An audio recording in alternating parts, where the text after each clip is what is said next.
I'd like to introduce Associate Professor Alka Kothari, who is a very busy bee. She is a senior staff specialist in obstetrics and gynecology and a conjoint associate professor in the Faculty of Medicine at UQ.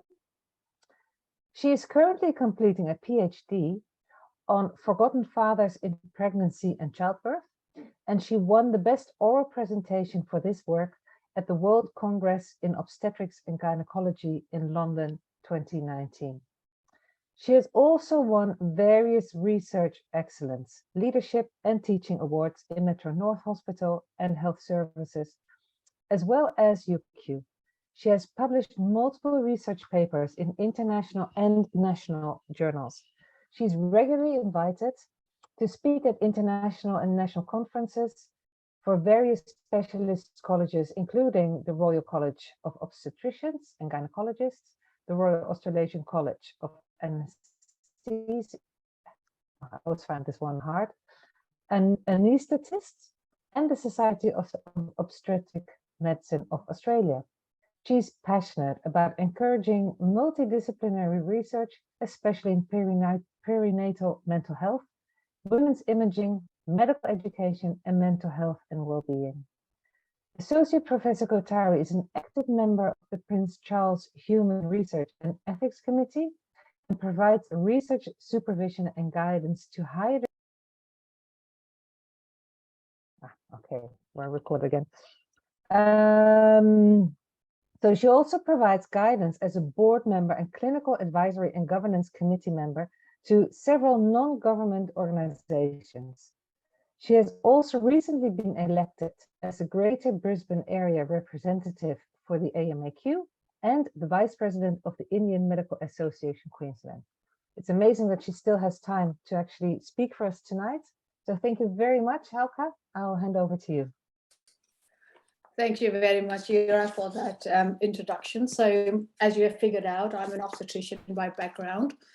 And today I want to talk to you about this really important topic. So I'm going to try and, can you give me I can share the screen here. Here we go. Just bear with me.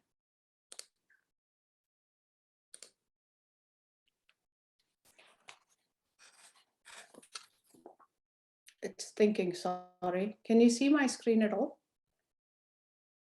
You can? Okay. Yes. All right. So domestic violence, as the name implies, is something that happens behind closed doors. But really what we see in our community in the medical and legal practice is just the tip of the iceberg. In my own career training as an obstetrician in Victoria, and my 2 years that I spent in Alice Springs very closely working with the Indigenous communities, and for the last 20 years in Brisbane, I've seen these victims countless times and have felt helpless, potentially like a number of you sitting in this room, but not enough, but not doing enough. So according to WHO, domestic violence is a global public health problem of epidemic proportions, requiring urgent action. And according to the Australian Institute of Health and Welfare, domestic violence contributes to 9% of the total disease burden in 15 to 44 years aged women, and 60% of this is due to mental health problems. And additionally, 1 million Australian children are affected by domestic and family violence. I'm really sorry for sharing some distressing content today, but if this presentation is an emotional trigger, please use the numbers on the screen and seek help. Do you remember the front page of the news for days on end?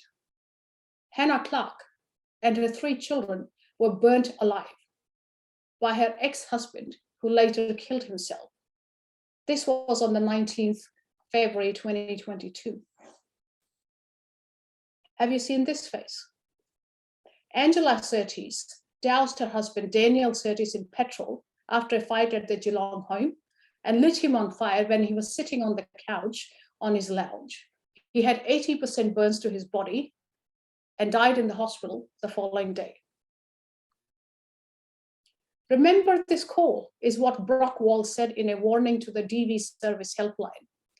This 34-year-old Gold Coast woman, Fabiana Pulharis, who was 11 weeks pregnant on the day she was murdered by the father of her baby, in 2015. So these people are everyday faces of our community, people who are killed mercilessly by their partners, not just women, but also men and children. According to the Family, Domestic and Sexual Violence Report in Australia, done by AHW in 2019, 1 in 6 women and 1 in 16 men have experienced physical or sexual violence by a current or previous partner since the age of 15. 1 in 4 women or 1 in 6 men have experienced emotional abuse by a current or previous partner since the age of 15. And on an average, 1 woman per week is murdered by the current or former partner. Frightening, isn't it? If you think about it, it could be 1 in 6 women who's sitting in this meeting tonight.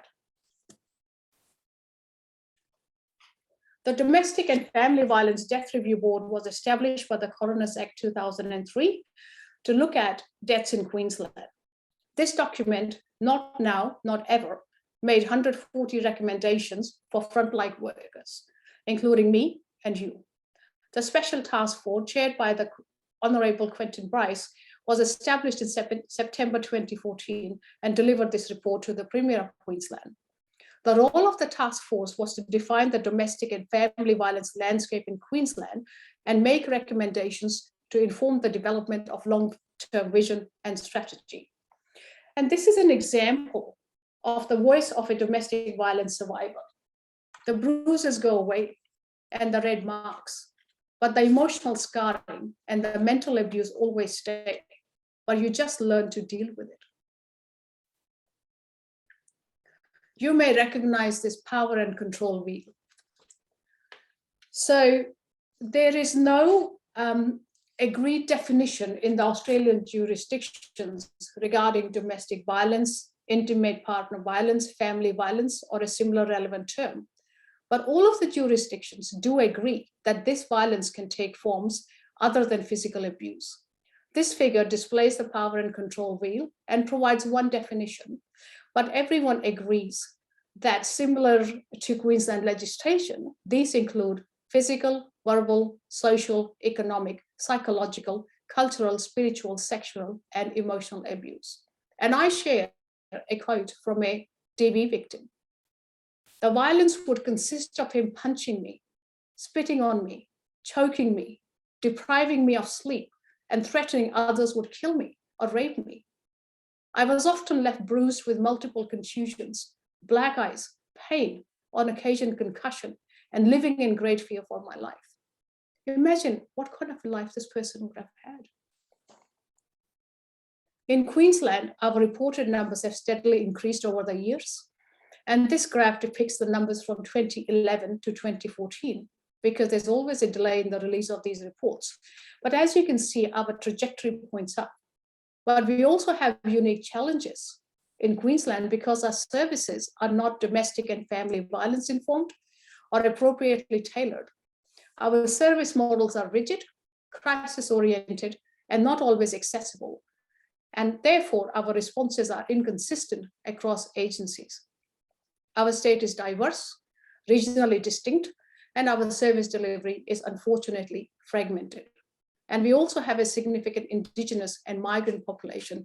In fact, I was reading a report by Metro North Hospital and Health Service, which you know is the largest health service in all of our country. And 1 in 5 people in our health service are born overseas. I'm keen on identifying the magnitude of this problem across our hospitals. While I can't give you absolute numbers, what I can tell you is about 1/3 of all the social work referrals that are made in my department during pregnancy have domestic violence in the background. But this is the tip of the iceberg because not everybody would actually report it. And as you can imagine, the numbers have gone up significantly in the last 3 years because women have been caught up in an unfortunate circumstance, not being able to leave home. And because of the significant mental health impact of COVID-19, our numbers have unfortunately significantly gone up. These are numbers from the Death Review and Advisory Board 2020 to 21 annual report. There were 171 women and girls killed with intimate partner violence or within a family relationship. 86 men died as a result of violence, and 89 children were killed by a parent or a caregiver. There were also 29 collateral homicides. Majority of these were men. During the last 6 years, between the 1st of July 2015 and 30th of July 2021, apparently 280 suicides were identified as domestic and family violence. You know, in Queensland, only an investigating coroner could determine that a death is a suicide after considering all the information they've gathered. And until that time, these deaths are referred to as suspected or apparent suicides. We know that men have a much higher rate of dying by self-harm, and suicide is the leading cause of death in men aged 15 to 44 years, which also happens to be the age of men when they're fathering a baby.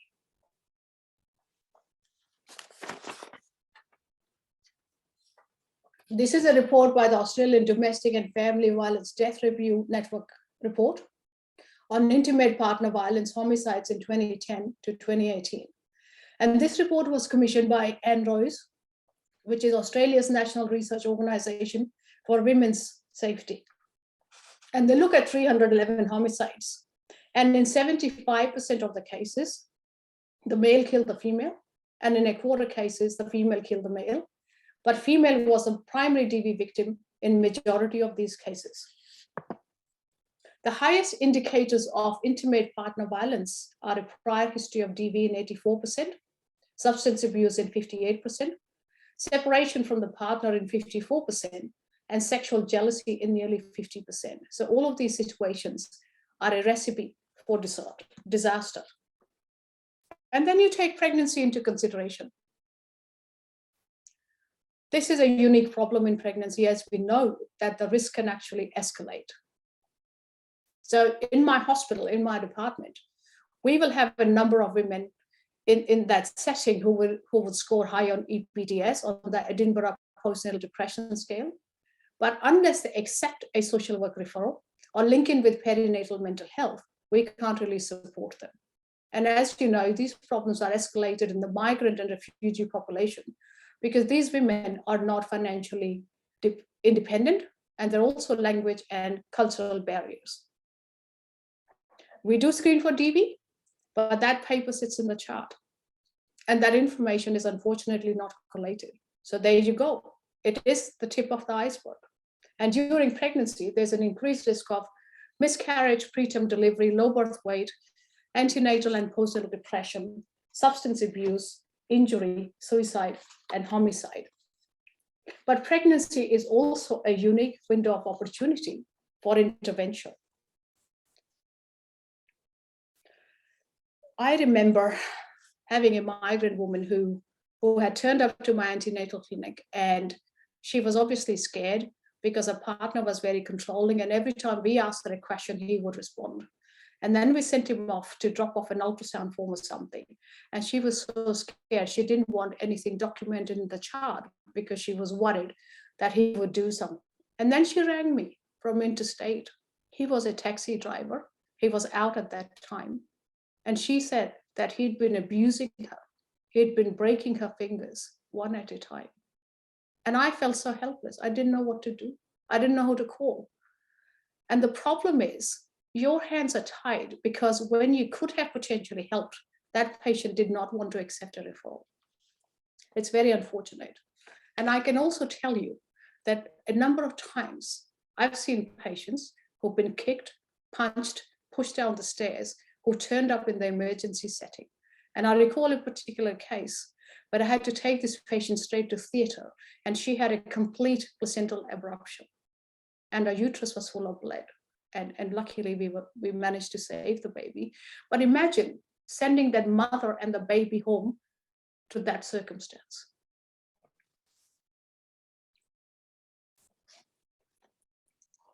If there's intimate partner violence in the first year after birth, 1 in 5 children will have emotional or behavioral consequences. If intimate partner violence continues at 4 years of age, 1/4 of them will have emotional or behavioral difficulties. And mothers who report intimate partner violence in the first year, a majority of them will still report violence 4 years after giving birth. Child abuse and neglect is the highest health risk factor for boys aged 0 to 14. And this is directly linked to exposure to child abuse and neglect, causing, sorry, I'm losing my voice, anxiety disorders, depressive disorders, and self-harm. And these boys grow up to be men who go on to father children. This is one of my PhD papers that just been published. And my PhD work is quite eye-opening because, as you know, we have no preconception care for fathers. There's no screening for mental health problems or physical health problems for these fathers. Like we say to the women, go lose weight, take folic acid. We don't actually say any of these things to men. Children of depressed fathers have 4 times the increase, 10 times increase in risk of homicide, and double the risk of psychiatric illness by age 7. And their adult children have a much higher risk of alcohol dependence and suicide. So men expect the pregnancy to be a really happy time. And when things don't go well, sometimes they may not cope with that situation, or they might flick between having their needs met or not met, resulting in a lot of mental health problems. So I'll just play a couple of videos for you as an example. She knew she was obviously giving birth to have a stillbirth, but she couldn't see. You know, she would have only felt it, but she didn't see the stillbirth. I didn't want to be. I didn't want to tell her. I didn't want to have this image in my head. You know, when we were driving home from the hospital, I was very angry, you know, that day. Yeah. If someone spoke to me on the road, I probably would have, you know, done something bad that day. You know what I mean? So unpredictable events like a postpartum hemorrhage or unexpected resuscitation of the newborn are fairly common events, up to 15% of births. And these events will contribute to guilt, anxiety, depression, post-traumatic stress symptoms, fear, shame, social religious stigma, and suicidal ideation in these men. And most of these fathers will struggle with communication and provision of medical information. So you can imagine that these men get significantly affected by these circumstances, and yet there's nothing in the system to support them. So they can be angry, they can be depressed, they can be suicidal. And I know this because I have screened these men as part of my PhD. So they are like ticking time bombs. They go back into the society. They're in a difficult situation because they might have a newborn and a vulnerable mother at home, and they have to go to work and be the breadwinner. And then when something happens, they just snap. And then you see these instances where men have thrown a newborn baby against the wall, they've stabbed their partner, or they've gone and killed themselves. And you wonder why these things happen in the first place. I mean, with all due respect, we can spend money on cancers, on rare diseases, on genetic disorders. But here I'm talking about half of our population. Why are maternity services, women and newborn services, where is the father? Father is the missing link. That is a time where men will actually engage with hospital and health services. That is that window of opportunity where you can actually screen them, support them, put interventions in place, and look after them so that they at least have some avenue where they can share their grief, they can ask for help, they have access to counseling, And if they're not coping, we're actually empowering them to say, I'm not okay, I need help. Food for thought, isn't it? And then you wonder why we have such high rates of domestic violence in our society. You have people who turn up to the emergency department, and I see Kim is in the audience, and you see cases of non-fatal strangulation, where the woman is still alive, but you know that that really escalates the risk of homicide quite significantly. And this often goes unrecognized, misidentified, and minimized. And I think we all need to do collectively a lot more in this space. These are two reports that have come from ANROS, and this is from a conference in February 2022. And this report said that there was no single picture of what an IPV homicide offender looks like. There's no single progression of events towards a fatal event, but there are a great number of warning signs prior to fatal intimate partner violence. And together, they address gaps in our understanding of how we should use this data to intervene before there is a homicide. As part of the Women's Justice and Safety Task Force, a couple of these reports have been released. They are quite recent. But I think what we need to do is actually change the culture at home. We need to demonstrate respect at home, so our children, our family members, really start working towards that direction at the grassroots level. We need to have an accountable system that recognizes the effects of trauma, and that people using and experiencing domestic and family violence require long-term support to disrupt the underlying patterns of violence and abuse.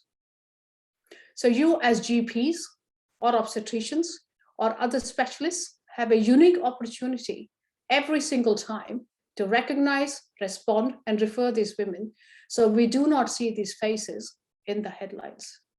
Thank you.